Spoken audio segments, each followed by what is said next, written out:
Shalom, jumpa lagi di channel Pakat Dadakan. Hai kalian, para sobat Kristus, terkhusus yang saat ini sedang duduk di kelas 10 SMA dan SMK. Tema pembahasan kita kali ini adalah suara hati, atau dikenal dengan nama lain, hati nurani. Dan mungkin ada juga mengatakan suara hati adalah suara Tuhan. Apakah benar demikian? Mari kita lihat bersama. Tetapi mari kita awali dengan doa. Dalam nama Bapa dan Putra dan Roh Kudus. Amin. Ya Allah, Engkau telah memberikan kehendak yang kuat pada Yesus, Tuhan kami. Tanpa takut atau goyah, Engkau berpegang pada kehendak-Mu, meski harus menanggung pengorbanan yang berat. Tatkala digoda iblis, ia tidak goyah. Demikian pula ketika harus menderita sengsara sampai mati. Bunda Maria pun Kau berikan kepada kami sebagai panutan yang berkehendak kuat. Berilah kami kehendak yang kuat, agar pada saat goyah kami tidak berbelok arah. Semoga kami tidak kecil hati menghadapi aneka kesulitan dan tantangan. Allah, gunung batu kami, berilah kami kehendak yang kuat laksana batu karang yang tetap tegar meski diterpa gelombang. Semoga kami tetap teguh bila kami digoda untuk menyeleweng, bila kami dibujuk untuk menipu dan berlaku tidak jujur, bila kami digoda untuk munafik, berbuat dosa, mencuri, berkhianat. Terlebih bila kami digoda untuk mengkhianati kasih. Ya Allah, kekuatan kami, buatlah kami kuat, seperti Yesus yang lebih suka mati daripada menyimpang dari kehendak. Dialah Tuhan pengantara kami, kini dan sepanjang masa. Amin. Dalam nama Bapa dan Putra dan Roh Kudus. Amin. Nah, Sobat Kristus, pernah nggak sih kamu merasakan seperti yang di dalam gambar? Terdapat pertentangan dalam dirimu. Yang satu seolah menyampaikan yang baik, dan yang satu seolah-olah menyampaikan sesuatu yang jahat. Yang satu ingin menuntunmu ke perbuatan yang baik, yang satu ingin menggodamu untuk melakukan hal-hal yang jahat. Pernahkah? Saya yakin, Bapak yakin bahwa kalian pernah mengalami ini. Masalahnya, apakah suara itu sungguh kedengaran atau tidak? Nah, sobat Kristus, apakah suara hati itu seperti pada gambar tadi? Ada satu yang jahat, ada satu yang baik. Mari kita lihat makna suara hati. Apa sih makna suara hati? Oke Google, makna suara hati. Suara hati itu memiliki dua makna. Yang pertama, dari artinya secara luas, bahwa hati nurani itu berarti kesadaran moral yang tumbuh dan berkembang dalam hati manusia.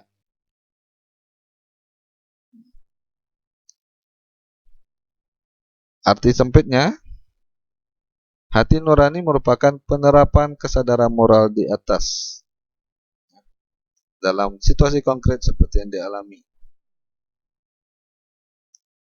oleh contoh dalam kisah, tapi kisahnya tidak Bapak sampaikan. Suara hati yang menilai suatu tindakan manusia benar atau salah, baik atau buruk. Hati nurani tampil sebagai hakim yang baik dan jujur walaupun dapat keliru.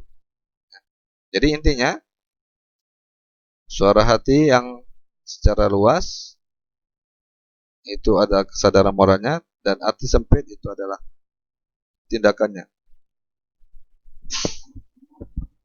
Penerapan kesadaran moral itu dalam kehidupan sehari-hari.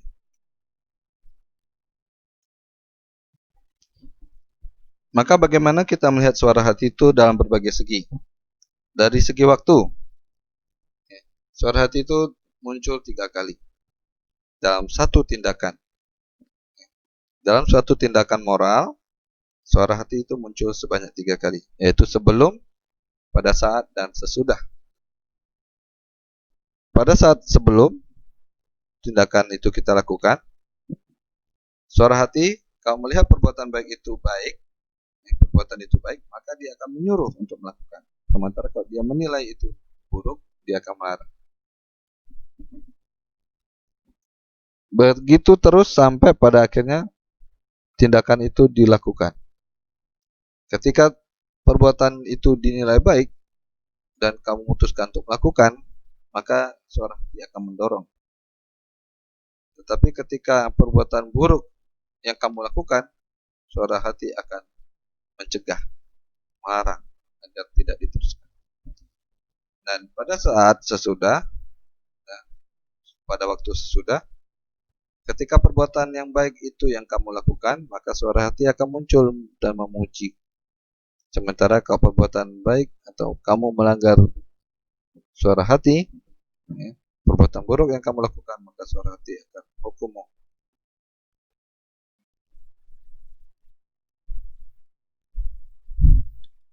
Ini dari segi suara hati. Nah, cara kerja suara hati seperti ini juga ya. Tetapi sebelum waktu-waktu ini muncul, ada satu waktu lagi sebagai cara kerjanya. Satu waktu yang muncul jauh sebelum 3 waktu ini, yaitu waktu penanaman nilai. Ketika kita belajar nilai-nilai yang baik dan buruk, itulah suara hati kita mulai bekerja. Jadi yang pertama, cara kerja suara hati adalah pada saat penanaman nilai, suara hati belajar, kita belajar mana yang baik, mana yang buruk. Kemudian pada saat sebelum tindakan, pada saat tindakan dan sesudah tindakan, itu suara hati bekerja. Berikutnya, suara hati juga bisa dilihat dari segi benar atau kelirunya, atau tidak ya, atau tidak benar. Suara hati mungkin saja keliru, suara hati mungkin saja benar. Bagaimana mengukurnya? Mengukurnya dengan norma objektif, norma yang pasti, yang bisa dipraktekkan secara pasti, secara langsung. Itu suara hati. Mengukurnya dengan norma objektif. Nah, benar atau kelirunya itu diukur dari norma objektif. Tetapi ketika seseorang memutuskan, aku pura-pura suara hatiku keliru, itu bukan contoh yang benar dari suara hati yang ini. Suara hati yang keliru itu adalah yang tidak terelakkan. Tidak terelakkan.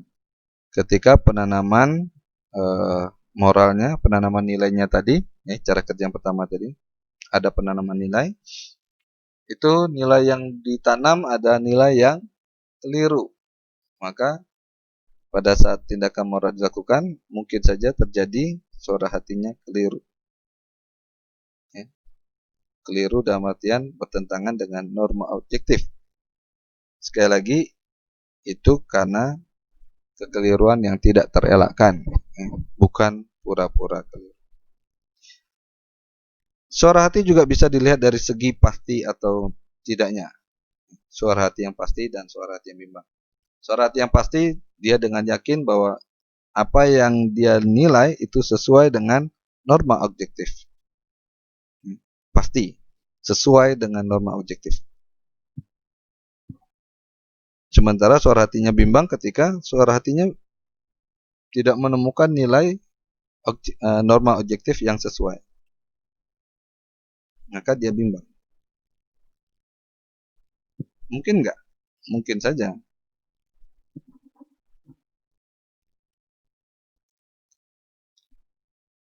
Nah, sobat-sobat Kristus, lalu bagaimana kita bisa mencoba belajar untuk mengikuti perintah dari suara hati? Kita lihat dari 3 ini ya, coba ya. Kalau suara hatinya dengan benar sesuai norma objektif dan pasti, tidak ragu lagi bahwa itu benar sesuai dengan norma objektif, maka kalau perintahnya ada itu perbuatan yang baik dan harus dilakukan, maka harus kita lakukan, harus kita ikuti. Tapi kalau suara hati menyatakan itu buruk, harus kita elakkan. Terus, kalau kata hatinya pasti, ya, oh ini sesuai dengan norma objektif, ya. Norma objektifnya mengatakan demikian, tapi ternyata keliru dalam artian waktu penanaman salah, ya, keliru bahwa ini sebenarnya norma objektifnya salah yang ditanamkan, ya. Maka yang dilakukan kalau suara hatinya mengatakan itu perbuatan yang baik, ya tetap harus dilakukan. Misalkan nih diberikan contoh, seorang remaja merasa pasti, suara hatinya merasa pasti bahwa hari Senin adalah hari puasa, maka ia harus berpuasa, walaupun secara norma objektif hari Senin bukanlah hari puasa wajib. Ya. Perbuatan yang buruk juga harus dielakkan. Maka misalnya ketika seorang remaja merasa pasti bahwa mencium kekasihnya adalah dosa, oh buruk itu ya, mencium kekasihnya adalah perbuatan buruk, maka ia harus mengelakkannya. Dalam konteks walaupun keliru, ya, walaupun suara hatinya keliru, apa kelirunya? Norma objektif tidak mengatakan mencium kekasih sebagai sebuah dosa. Ya. Ini bukan dosa loh ya, bukannya boleh tidak boleh, tapi bukan ya, ini masalah dosa atau tidak. Lalu kemudian, bagaimana kalau suara hati tidak pasti, bimbang? Apa yang harus dilakukan kok suara hatinya aja bimbang? Maka yang harus dilakukan adalah bisa memilih yang paling menguntungkan. Misalnya, ketika hati nurani atau suara hati mengatakan, apakah hari ini puasa atau tidak, dia bingung, maka boleh memilih yang menguntungkan. Kalau menguntungkan, nah sebaiknya puasa, ya puasa. Kalau yang menguntungkan adalah tidak puasa, ya tidak puasa. Kalau suara hatinya bimbang. Jika menyangkut nyawa seseorang, maka keselamatan nyawa itu harus didahulukan. Misalnya, jika seorang tidak merasa pasti bahwa suatu cara KB itu sifatnya abortif atau tidak, ya, maka dia harus menolak KB itu. Sebab ini masalah menyangkut nyawa manusia.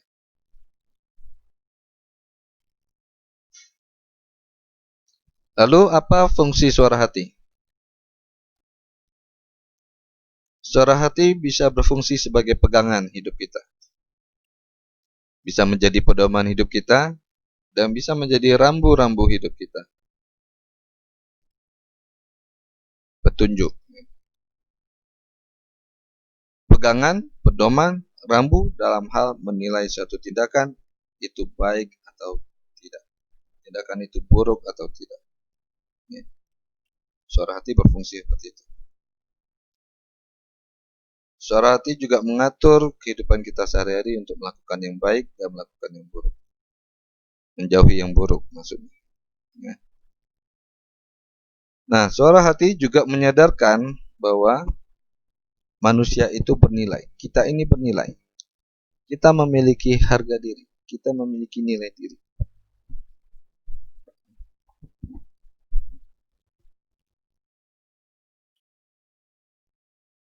Kita disadarkan dengan suara hati. Karena kalau bukan manusia, kita tidak bernilai sebagai manusia, tidak bermartabat, maka suara hati tidak ada. Yang ada adalah insting. Melakukan sesuatu itu berdasarkan insting, tidak tahu itu baik atau buruk. Pokoknya dorongan badan melakukan, tidak tahu itu baik atau buruk. Nah, suara hati menyadarkan kita bahwa kita bukan binatang. Kita memiliki penilaian. Kita punya nilai sebagai manusia. Oke, sobat-sobat Kristus, mari kita menimba dari kitab suci. Dari surat Paulus kepada jemaat di Roma, bab 2 ayat 14 sampai 16. Paulus mengatakan bahwa apabila bangsa-bangsa lain yang tidak memiliki hukum Taurat oleh dorongan diri sendiri melakukan apa yang dituntut hukum Taurat, maka walaupun mereka tidak memiliki hukum Taurat, mereka menjadi hukum Taurat bagi diri mereka sendiri. Sebab dengan itu mereka menunjukkan bahwa isi hukum Taurat ada tertulis di dalam hati mereka, dan suara hati mereka turut bersaksi dan pikiran mereka saling menuduh atau saling membela. Hal itu akan nampak pada hari bila mana Allah sesuai dengan Injil yang kuberitakan akan menghakimi segala sesuatu yang tersembunyi dalam hati manusia oleh Kristus Yesus. Sementara gereja secara bulat,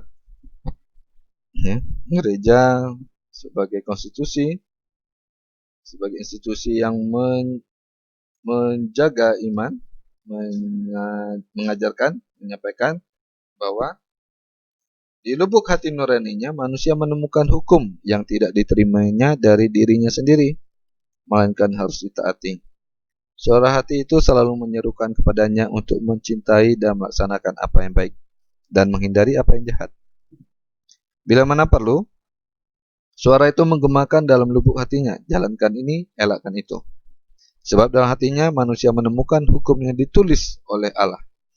Martabatnya ialah mematuhi hukum itu, dan menurut hukum itu pula ia akan diadili.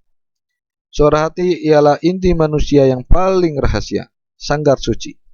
Di situ ia seorang diri bersama Allah, yang pesannya menggema dalam hatinya. Berkat hati nurani dikenallah secara ajaib hukum yang dilaksanakan dalam cinta kasih terhadap Allah dan terhadap sesama. Atas kesetiaan terhadap hati nurani, umat Kristiani bergabung dengan sesama lainnya untuk mencari kebenaran, dan untuk dalam kebenaran itu memecahkan sekian banyak persoalan moral yang timbul baik dalam hidup perorangan maupun dalam hidup kemasyarakatan. Gaudium et Spes artikel 16. Ini suara hati itu adalah sanggar suci, di mana kita bersama dengan Allah mendengarkan pesan-pesan. Nah, suara hati berdasarkan Gaudium et Spes ini itu adalah suara Allah. Maka melawan suara hati berarti melawan Allah sendiri. Agar kita bisa setia pada kehendak Allah, kita perlu bersatu dengan Roh Kudus, dan kita mengandalkan kekuatan Roh Kudus, bukan kekuatan kita sebagai manusia.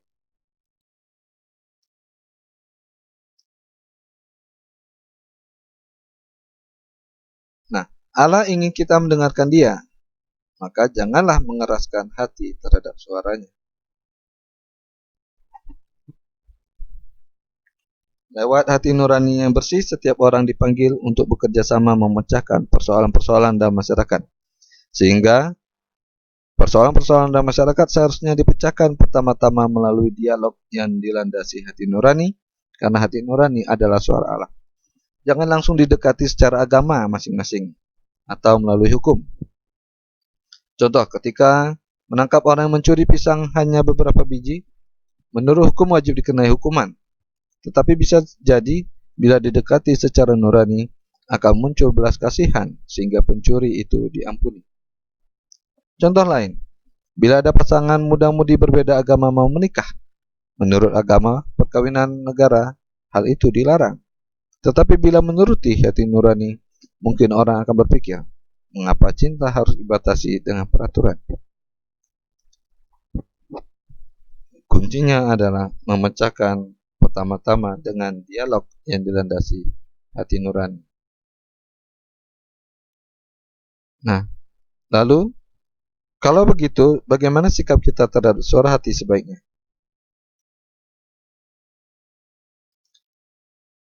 Pertama, dengan menghormati setiap suara hati yang keluar dari hati nurani kita. Dengan kemudian mendengarkan dengan cermat dan teliti setiap bisikan hati nurani. Dan setelah mendengarkan, kita pertimbangkan secara masak dan dengan pikiran sehat, apa sih yang dikatakan oleh hati nurani? Dan kemudian terakhir kita laksanakan apa yang diperintahkan oleh hati nurani.